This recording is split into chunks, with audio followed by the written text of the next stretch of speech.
భార్య అయినా భర్త అయినా ఒక్కసారి మాట ఇస్తే చచ్చిపోయే వరకు ఆ మాట మీదే ఉండాలి. సో ఇప్పుడు ఈ సాంగ్ మీరు లేడీస్ అయినా జెంట్స్ అయినా ఎవరికి షేర్ చేయాలో తెలుసుగా, మీ పార్ట్నర్స్కి.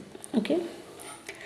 నిన్ను తాకితే దేవతార్చన, పూజలందుకో పులకింతల్లో, వాళ్ళు చూపులే వరాల దీవెన, నన్ను దాచుకో కనుపాపల్లో, నా ప్రేమ గీతానికి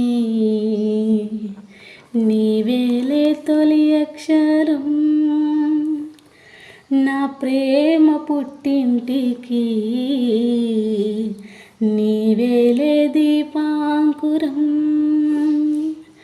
రసానికో రాగమై రచించని కావ్యమై, చేయి కలిపిన చెలిమే అనుబంధం, చేతిలోన చెయ్యేసి చెప్పేయవా నన్ను ఎన్నడూ విడిపోనని, ప్రేమ మీద ఒట్టేసి చెప్పేయవా నన్ను వీడని జతనీవని.